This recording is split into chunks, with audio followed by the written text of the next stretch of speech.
I gotta ask you about one hard Stern question, and I know Yeah. you love talking about him. It's Now I like, don't give a now that I don't have to hear it from management or sit through their you can ask whatever you want. well, this is just the one. I was a big fan of him back in the day because I always loved how he would talk about people because he Sure. would he would get all this inside scoop of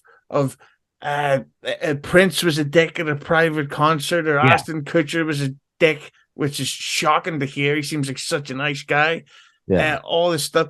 I Well, used to, most male models I've met are salt of the earth. I mean, really good dudes. yeah.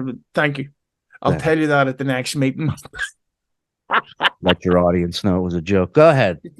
just being hilarious. It happens all the time.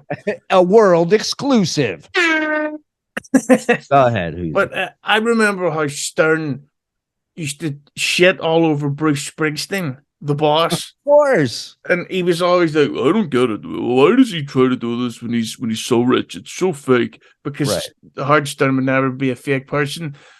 All these years later, he had Bruce Springsteen on his show, and I haven't heard that type of porno since Jenna Jameson used to rub her on a microphone. Like, it was ridiculous. It's like, "Oh, what was it like when you wrote Born to Run? Do Yeah. you go running?" And I thought, I had to turn it off because I love Bruce Springsteen, but he's a when he does interviews, he's unbearable because they're like saying, "Hey, so Bruce, do you like sandwiches?" "Well, I don't like to talk about food because there's starving people out there, but Yeah. I get one of my staff members to make me a nice bowl of soup." Um, when that interview happened, and the fact that Stern broke his lockdown fucking rule, like, he's probably still afraid to fly because of 9/11. Yeah. Uh, so when you heard, if you heard that interview, or at least the reaction to that interview, what went through your beautiful, lovely mind? I mean, I'll be honest with you. I didn't listen to the interview. I'm not a huge Bruce Springsteen fan. And I am at look. I mean, Gary. You want to interview Bruce? Let Gary interview Bruce. I mean, Gary is the fucking super fan that, for super fans of Bruce, will probably ask the questions they would want to know. I would imagine. I'm not saying Howard's not a good interview. I'm just saying it's pretty standard interview for these days. It's a safe thing, and that's kind of the direction he wanted to go in. I think a lot of it had to do with his pal Kimmel and the type of guests he was having. And in his mind, he's like, well, I should be interviewing those people. But the problem is, like you said, old school Howard shit on everybody.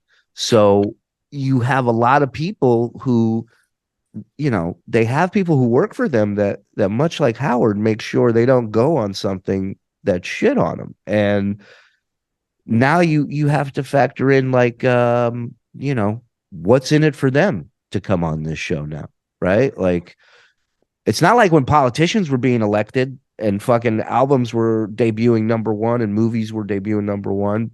You know what I'm saying? It's a different time. People have a lot of options now of what to listen to and when to listen to it. So,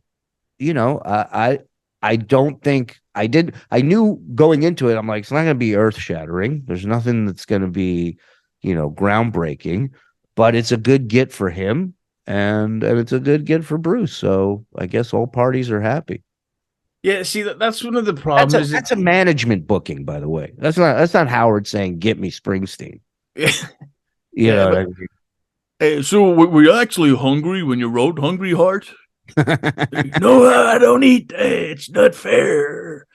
But but the thing about what drives me nuts about the Stern show is that he gets like the dream guest list. Like, he got Metallica on, Hmm. and I love Metallica, and it's like, Stern, I dare you to ask them one thing that they haven't answered for decades. Where one of the times they were on, and he goes, "What was it like when Enter Sandman came out and it was a huge hit?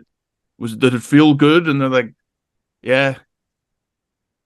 what like what kind of fucking question is that? You ask them about but as you mentioned, it's the safeness, and that's why I think that other shows are on the rise. Like if you look at Misery Also, Loves Hughezy, Company. look at it this way, right?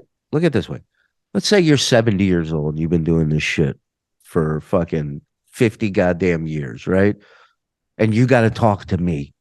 And you're like, what are you gonna do? You're gonna uncover something? You don't want to do that. You want to interview this Hebe and go back home and do whatever the fuck you want to do, and you'll never think about me again. And that, my friend, I think is where he's at in life. He ain't looking to get any clickbait or fucking viral shit going on in an episode, in an interview.